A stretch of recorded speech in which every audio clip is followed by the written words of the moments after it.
Hello, in this video we are going to see how to implement Swagger UI on Express app which is built in Node.js. So to understand what is the need of Swagger UI in Node.js or Express application, so we have to expose our API to end user or front-end developer so that they can understand and use those API in their front-end application or consume that API in front-end app. So what is the prerequisite for this? First is your Node.js version should be equal to or greater than 13, otherwise it will throw error and you will not able to run it or execute it properly. Again, there is npm version should be up to date. And third one is Swagger.js doc, that version should be 4.0.0, so that will not throw any error, it will execute properly. Otherwise you will face lots of issues in latest version of Swagger.js doc, because I have executed latest version and it is throwing error and that is not resolving the issue. I searched a lot of things on internet and I found that we need to degrade our version to 4.0.0. So let's start and search for Swagger UI Express. So just open it and go through all the documentation. So here you can see Swagger UI Express and usage. Then there is a Swagger.js doc also. We need to install this one, and if I scroll down here, then you can see documentation of this, how to use in your application. Then there is a JS doc we can use, and that will be updated a new JSON object we have to pass for setup Swagger UI, and that we can see when I click on this. You will see we need to install this one also, and I can see we need to provide annotation for that API which we are already created in Express app. So we just need to add metadata about this application, and then that will be useful in Swagger UI. So let's start on creating folder, installing all the modules, and then creating APIs. So here I'll create one folder with the name Node Express Swagger. We'll go inside that and we'll do npm init so that it will create a package JSON for us. So after doing npm init, it will ask all the details for this package.json and we just need to enter it. If you want to add some data, then you can add. After this, it will show you all the package.json structure, and you have to confirm that by writing yes, and then you have to enter. After this, we'll go to a folder and we'll open VS Code. After opening VS Code, you will see package.json already created. We need to just install now Express. It will install Express module here.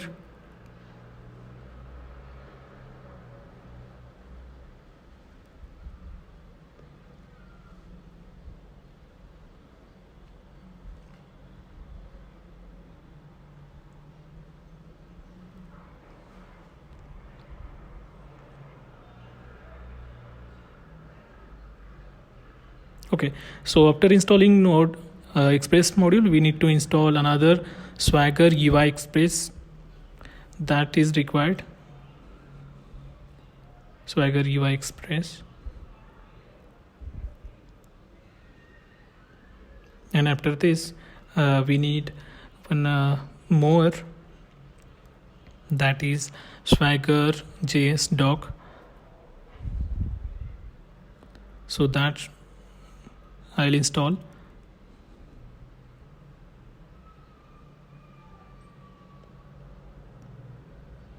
Swagger-js doc.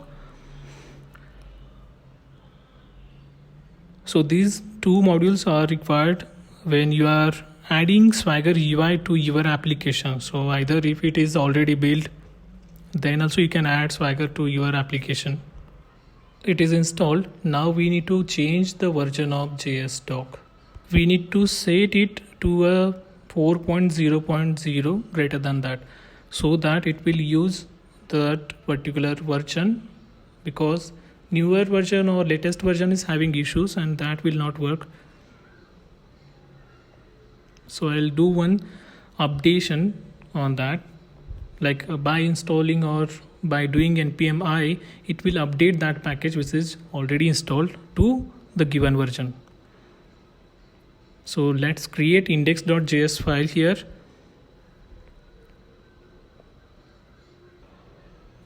Okay, so now here we need to import all the modules which is required for this Express, Swagger and all. We can create all the APIs required here. So first we'll import Express, then we'll import Swagger, EVA Express.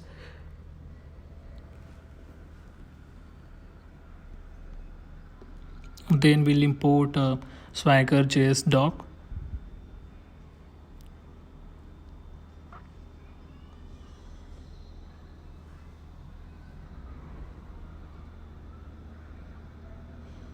So remember we need to use Swagger EVA and Swagger JS doc as it is, as given. Then we'll create one instance of Express that will be used to add APIs and start server.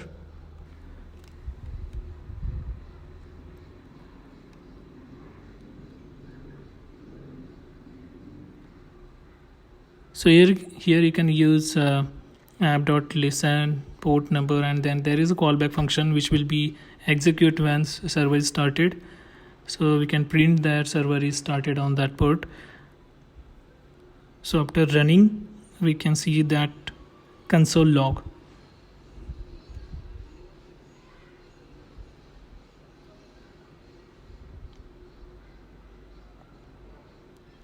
So now let's try to start this, but before that we need to update package.json for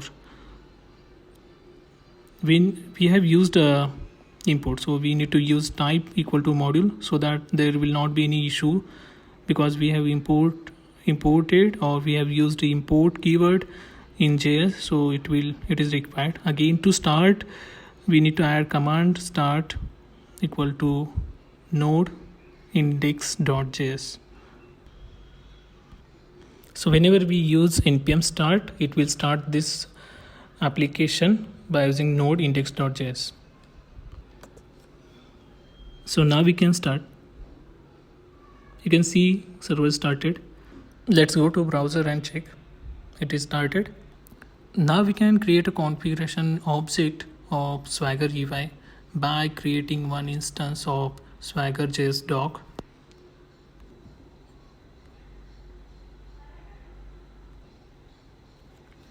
So here you can see we need to use Swagger JS doc, and inside that we have to add options.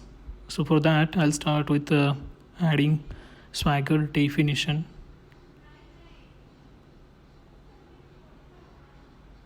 So this will be again an object, and inside this we need to provide information about this application, and version also we need to provide. So title and version we need to provide here in info object inside Swagger definition. So after completing or adding information about Swagger, we need to add all the APIs.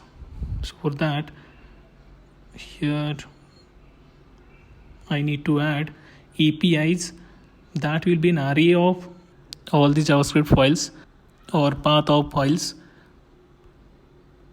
So here you can see I can add star.js or folder path /star.js if we have multiple files. Here I have only one file, so I'll do one thing, like I'll remove all these things and I'll just have index.js. So it will read only in this file. So what we can do here, we can start with adding Swagger EVA. So what we need to do here, we need to map URL Swagger to a Swagger EVA. So what we need to do here, we need to use app.use. We have to provide Swagger, then Swagger serve, and then Swagger UI.setup, and that we need to provide here like a Swagger API description we need to provide here. Then only it will read all the details configurations and it will create that UI. So we have created. Let's start and check if it is working fine or not. Let's go to browser. So if you run, then you can see that API is loading this Swagger UI because we have mapped that UI to this API. So let's go back and add one API. You can see here all the configuration we have added that is printing on UI side. So let's add one gate API here to test, like a gate data, and it will have a one callback function. We need to add that, and inside this whatever logic you need to do, that you can do after this, or if you already have application then you can use that one as it is. I'm just creating for understanding purpose so that we can mock it quickly and test it. So here we have created this gate API, and now we can start and test it. So now we need to remove this Swagger and try to hit gate data. If it is working fine, then we can go ahead and add annotation on that gate data application. So okay, let's go back. In this app.get we need to add this annotation @Swagger. Inside that, what is the name of API colon. This is the main thing, like if you forget anything, any colon or indentation, then it will not load your Swagger UI, it will throw error. So you need to maintain all the indentation and colon wherever required. So you can see here API, then what is the method is gate, then description we need to provide this is a gate API. After description we need to provide responses. So responses means there will be multiple responses like status 200, 201, 404 or 403. There are many more. So we need to provide description to each status: success, failure, unauthorized, authorized. Let's rerun application and check if it is working fine or not. So you can see here it is working fine. I can see get data. So here you can see description, parameters, responses. Let's try it. If I click on execute, it is working. It is called API and given proper response for that, well formatted. So here you can see API details, response body and response headers. So front-end developer can easily use this and understand what is the response and parameters we need to pass. So we will add next API, which is post call. So for that we need to use app.post, and there will be a API we need to map, like save data. For that we need to add a callback function which will have response in 201 status code, because this is a post call and we need to send status as a 201. That is required because that is post call, and for that we need to return 201. So that is done. What we need to do, we need to add a description on that. Again we need to add as above: annotation Swagger, then API details,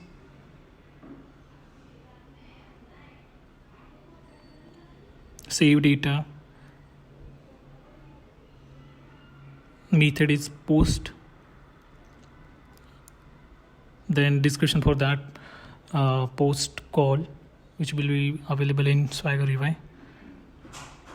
After that, we need to add responses for that, and there may be different responses we need to provide, like 201, 403, and for each response number we need to provide description. Like 201 is a success, like it is save operation or create operation, so it will return 201. So I'll write as success or saved. After that, we have 403, that is for unauthorized. In case it is throwing 403 when we implement authorization, so that is required. So for 403, we will add description as unauthorized. We need to add parameters for this post call. So what we'll do, we will add parameters for this as a name, and the name will have metadata about that because it is required to display in Swagger UI.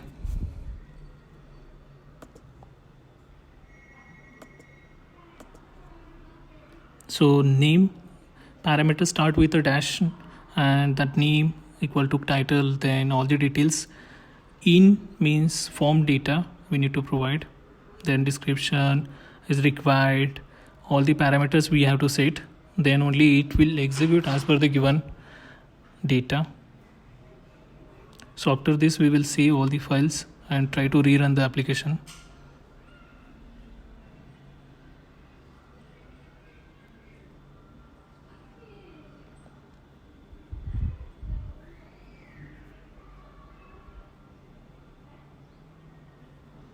Okay, so description also we can add, and now we can run it.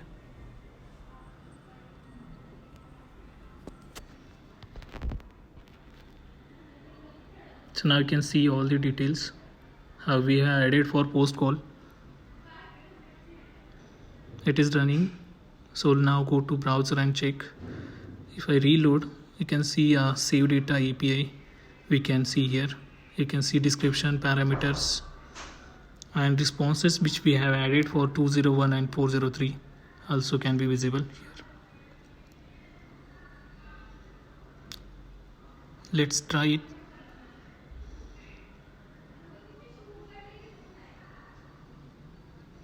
If I don't add and try, it will tell me like it is mandatory field ID, we need to add that. If I enter and execute, then you can see all the details we have added. We got a response saved successfully, and you can see our response header, all the details of post API. Now we can add for put similar way, app.put. Inside that we can, this call is required for update records, so you can use update data. Same way we did a gate call, we have to do it like that only. Difference is only we need to change the method, otherwise there is everything is same. So here we can return update record updated successfully. So we need to add again description for this with annotation, Swagger, all the details of API. The API name we need to provide here, update data, and after that what method we have used, so that method details we need to use here, and then again description for that API. This is a update, or this is a put call to update.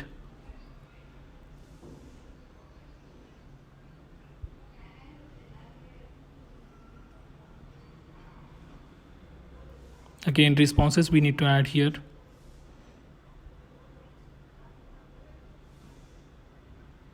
So all the responses code we need to add here, like 200. So here apart from post call we have 200, so we can add same way we have added for other calls. So I'll add a description here for success or updated. Same way we can add for delete also. So here you can see I can add delete data, and there is a callback function that we add.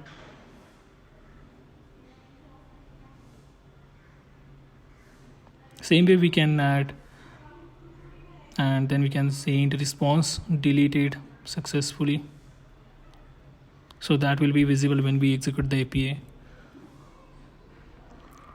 Again, we are adding this Swagger annotation and all the description data about that API name, delete data, then method which is required, delete, and then description for this API.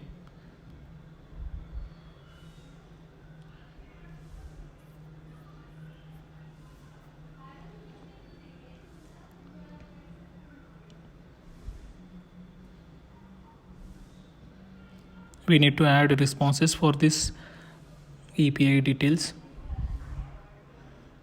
So again, that will be 200. And for that description, we can add deleted or success.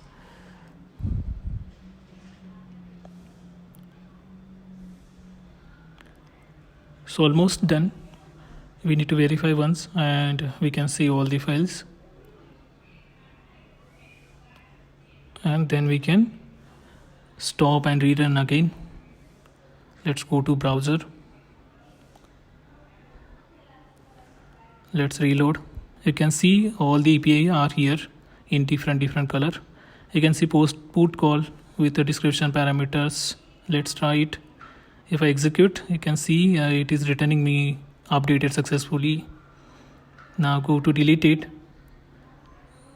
You can see description parameter responses. Let's try it. If I execute, then you will see a response 200 deleted successfully. Response header, all the data is there. So now you can see every method we have covered here, and those are in different color, and you can identify which is get, which is post, which is put, and which is delete. This is very handy and useful for front-end developers. So this is all about implementing Swagger UI on Express app, which is built in Node.js. So you can see all the details we have seen here. If you have any doubts, you can post in comment. We can try to solve it. In next video, I'm trying to show you authentication part of this. Thank you for watching.